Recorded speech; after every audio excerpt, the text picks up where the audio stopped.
Hello friends, आज हम 6th class की बुक हनीशकल की second poem the kite written by Harry Behn के एमसीक्यूज करेंगे। अगर आपको इस पोएम की फुल एक्सप्लेनेशन को जानना है तो उसका लिंक डिस्क्रिप्शन में दे दिया जाएगा, आप वहां से उसे देख सकते हैं। आइए करते हैं इस पोएम के MCQs. The kite is dash in the sky when it is new. जब पतंग नहीं होती है तो आसमान में कैसी दिखती है, कैसी होती है? अगली, ब्राइट, सिंपल या फिर नन ऑफ दीज।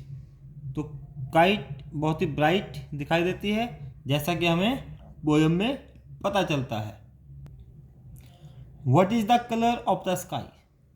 स्काई का कलर क्या है, आपको ये बताना है। ग्रीन, ब्लू, ब्लैक या फिर नन ऑफ दीज। तो स्काई का कलर ब्लू है।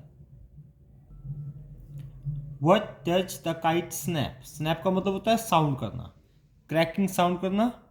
तो यहाँ पर स्नैप का मतलब हो गया क्रैकिंग साउंड। तो ये क्रैकिंग साउंड कैसे करती है ये बताना है। इट्स स्ट्रिंग, अपनी स्ट्रिंग से। इट्स टेल, अपनी पूंछ से। इट्स विंग्स, अपने पंखों से। या फिर all of these. So the kite snaps with its tail, अपनी पूंछ से है स्नैप करती है, शोर करती है, साउंड करती है। Then soars like a ship. Name the device used in this line. Then soars like a ship, तब वह एक शिप की तरह। सोर्स मतलब बहुत ऊंचा उड़ना, फ्लाई हाई। तो शोर का मतलब यहाँ पर क्या हो गया, बहुत ऊंचा उड़ना। तो पतंग एक जहाज की तरह बहुत ऊंची उड़ जाती है, क्योंकि जो शिप है वह भी लहर के साथ ऊपर जाता है, लहर के साथ नीचे आता है। तो आपको इस लाइन में then soars like a ship, इसमें डिवाइस बतानी है कि कौन सी डिवाइस यूज की गई है। मेटाफर, सिमिली, एसोनेंस या फिर ऑल ऑफ दीज। तो इसमें सिमिली का यूज किया गया है। सिमिली क्या होती है? जहाँ पर हम लाइक और एज के साथ, या तो लाइक और या फिर एज के साथ कंपैरिजन करते हैं, तुलना करते हैं, तो वहाँ पर सिमिली डिवाइस होती है। उपमा अलंकार से आप हिंदी में कह सकते हैं। The ship moves with the help of. Ship पानी में मूव करता है तो किसकी सहायता से करता है? रेन, सेल, टेल या फिर नन ऑफ दीज। तो शिप सेल की सहायता से। सेल जो एक उस पर पाल लगी होती है, एक कपड़ा लगा होता है, उस पर हवा का प्रेशर पड़ता है और जिस दिशा से हवा आ रही होती है वह उसे अपोजिट दिशा में धकेलती है। इसके बाद देखिए, the kite is compared to dash. पतंग को किसके साथ कंपेयर किया है इसमें? अभी एक पीछे क्वेश्चन नंबर 4 भी आया था, then soars like a ship. तो उसमें बताया था कि एक जहाज की तरह यह बहुत ऊंचा उड़ती है। The kite is compared to a paper, a ship, an animal, a sail. तो अ शिप एक पानी के जहाज के साथ इसकी कंपैरिजन की गई है। तो आपका बी ऑप्शन करेक्ट आंसर है। When does the string of the kite go slack. Slack होता है लूज होना। तो पतंग की जो स्ट्रिंग है, जो उसकी डोर है, वह कब लूज हो जाती है? When the kite gets torn, जब पतंग फट जाए। When the wind gets slow, जब हवा स्लो हो जाए, wind. When the kite becomes old, जब पतंग पुरानी हो जाए, या फिर इनमें से कोई नहीं। तो हमने पोएम की एक्सप्लेनेशन में देखा है कि जब विंड स्लो हो जाती है तो पतंग की डोर ढीली हो जाती है। What happens to the kite when the wind falls? जब हवा कम होती है तब पतंग के साथ क्या होता है? The kite gets torn, पतंग फट जाता है। The kite seems to rest, ऐसा लगता है जैसे कि पतंग आराम करना चाहता हो। The kite lifts itself, पतंग अपने आप को ऊपर उठाता है। या फिर all of these, तो जब हवा कम हो जाएगी तो पतंग ऊपर कैसे उठेगा, और हवा कम में पतंग फट भी नहीं सकता। तो इसलिए ऐसा लगता है जैसे कि the kite seems to rest. Next question देखिए, what happens to the kite when a new wind blows. जब हवा आती है, हवा का झोंका आता है, तब पतंग के साथ क्या होता है। यानी कि जब हवा रुकती है तब तो ऐसा लगता है कि पतंग आराम करना चाहती है। अब है कि जब हवा चलती है, अ न्यू विंड ब्लोज, तब क्या होता है। ऑप्शन देखिए, the new wind tears the kite, नई जो हवा है वो पतंग को फाड़ देती है। The new wind फिल्स the wings of the kite, जो हवा है वह पतंग के पंखों को भर देती है, यानी कि उस पर प्रेशर लगाती है और पतंग ऊपर जाता है। द काइट गोज डाउन, पतंग नीचे आता है, या फिर नन ऑफ दीज। तो पतंग नीचे तो कैसे आएगा जब हवा जोर से चल रही है। तो हवा चलने से पतंग के पंखों में हवा भर जाती है, मतलब हवा पतंग को ऊपर की ओर लेकर के जाती है, पतंग ऊपर उड़ता है। Right the antonym word of bright.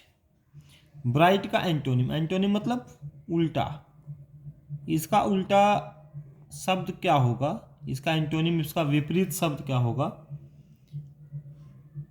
जैसे दिन का रात, डे का नाइट, ब्लैक का वाइट, जैसे ब्राइट का क्या बनेगा, डार्क, शाइन, अगली या गुड। तो ब्राइट का मतलब चमकीला होता है, ब्यूटीफुल, सुंदर, तो यहाँ पर क्या हो जाएगा, dark. What do you mean by the word slack. Slack से आप क्या समझते हैं, स्लैक का क्या मतलब है, टाइट होना, इजी होना, लूज होना या सिंपल होना। तो स्लैक से हमारा मतलब है लूज होना, क्योंकि the string of the kite gets slack, क्योंकि वह स्लैक हो जाती है जब हवा कम होती है। तो यहाँ पर स्लैक का मतलब है लूज होना। And up it goes, the underlined word it refers to. And up it goes में एक अंडरलाइन वर्ड है इट। इट किसके लिए प्रयोग हुआ है, तो ऊपर की ओर कौन जाती है, क्या जाती है ऊपर की ओर, तो ऊपर की ओर जाती है पतंग, काइट। तो यहाँ पर आपके पास ऑप्शन है शिप, सेल, काइट या फिर द पोइट। तो सही ऑप्शन है सी, द काइट। तो इट किसके लिए प्रयोग हुआ है, काइट के लिए। नेक्स्ट क्वेश्चन देखिए, who wrote the poem the kite. The kite poem को किसने लिखा है, जॉन किट्स ने, जॉन डन ने, हैरी बहन या फिर लॉरेन एम हली, एल एम हली ने। तो इस पोएम को लिखा है हैरी बहन ने, जैसे कि आपको वीडियो के शुरू में ही बताया था कि this poem is written by Harry Behn. Next question देखिए, where did the kite dive and dip. कहाँ पे डाइव एंड डिप करता है, फोर्सफुली, बड़ी सॉफ्टली। हवा जब इस पे लगती है पतंग पे तो यह बड़ा सॉफ्टली ऊपर की ओर जाता है। तो कहाँ पर जाता है ये बताना है, कहाँ पर डाइव करता है, डिप करता है, हिचकोले खाता है, in the water, in the sky, under the tree, none of these. तो वाटर में पतंग का कोई काम नहीं है, पेड़ के नीचे तो पतंग पेड़ की हाइट से तो बहुत ऊंचा उड़ता है। तो इन द स्काई आपका सही आंसर है।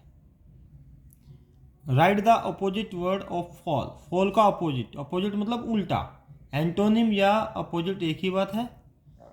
तो फॉल का मतलब होता है गिरना, गेटअप उठना, विंड हवा, डाउन इसका मतलब भी डाउन ही है, और राइज उभरना। तो फॉल का मतलब उल्टा है rise. How bright on the blue word refers to. सबसे पहली लाइन में आपको एक ब्लू वर्ड दिया गया है आपकी पोएम की, सबसे जो फर्स्ट लाइन है, how bright on the blue. तो ब्लू का अर्थ क्या है, ब्लू यहाँ पर किसके लिए प्रयोग हुआ है, द विंड के लिए, द कलर के लिए, द स्काई के लिए या फिर ब्लू काइट के लिए। तो यहाँ पर यूज हुआ स्काई के लिए, कि स्काई जो था वो ब्लू था। यहाँ पर ब्लू से हमारा अभिप्राय स्काई से है। Who fly back when the string goes slack. क्या उड़ता है पीछे की ओर, क्या भागता है, फ्लाई बैक जब स्ट्रिंग स्लैक होती है, जब स्ट्रिंग लूज होती है। विंड, काइट, सेल या शिप। तो काइट जो है उसको लेकर के आप पीछे की ओर भागते हैं और वह हु फ्लाई बैक, वह पीछे की ओर उड़ता है, क्योंकि हवा स्लैक हो जाती है, वह वापस नीचे की ओर आने लगता है। The looks of the kite is bright when it is dash.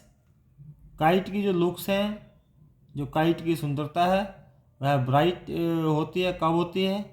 कब उसको देखने में वह ब्राइट लगता है? जब यह फट जाए, जब यह नया हो, जब यह पुराना हो, या फिर ऑल ऑफ दीज। तो when it is new the looks of the kite is bright. तो उसकी लुक्स कैसी होती है? वह ब्राइट होती है। Where does the kite flap on a string. अपनी डोर पे यह कहाँ फ्लैप करता है, कहाँ फ्लटर करता है, कहाँ पे फड़फड़ाता है? टॉप ऑफ अ हाउस, एक हाउस के टॉप पे। टॉप ऑफ अ पोल, कोई पोल है उसके टॉप पे। टॉप ऑफ अ ट्री, या फिर एक पेड़ के शिखर पे, टॉप पे। टॉप ऑफ अ हट, या फिर एक हट के शिखर पे। तो जब इसमें बताया है लास्ट में कि ट्री के शिखर पे काइट फड़फड़ाता रहता है, जब यह उसमें पेड़ पर फंस जाता है और फट जाता है। Find the rhyme word of crest. Rhyme word क्या होते हैं? जो शब्द की अंतिम ध्वनि है वह ही किसी अन्य वर्ड की हो। अब क्रेस्ट के साथ कौन सा वर्ड मैच हो रहा है? हार्ड, गार्ड, टेस्ट या पेन। तो क्रेस्ट के साथ मैच हो रहा है टेस्ट, क्रेस्ट, टेस्ट। तो इसका राइम वर्ड है। The kite poem is about dash. Kite poem किसके बारे में है? काइट पोयम है इज अबाउट द, किसके बारे में? Ships, the sail, the kite, या फिर नॉन ऑफ दीज। तो यह किसके बारे में है? यह है काइट के बारे में। काइट पोयम है काइट के बारे में ही है। What do you mean by रेगेडर। रेगेडर का आपसे क्या अभिप्राय है? रेगेडर का क्या अर्थ है? न्यू, अगली, ओल्ड या टॉर्न। तो रेगेडर का मतलब है टॉर्न, फट जाना। आई होप आपको सभी एमसीक्यू समझ में आ गए होंगे। आप वीडियो को लाइक करें, शेयर करें और कमेंट बॉक्स में कमेंट लिखें। Thank you, have a nice time.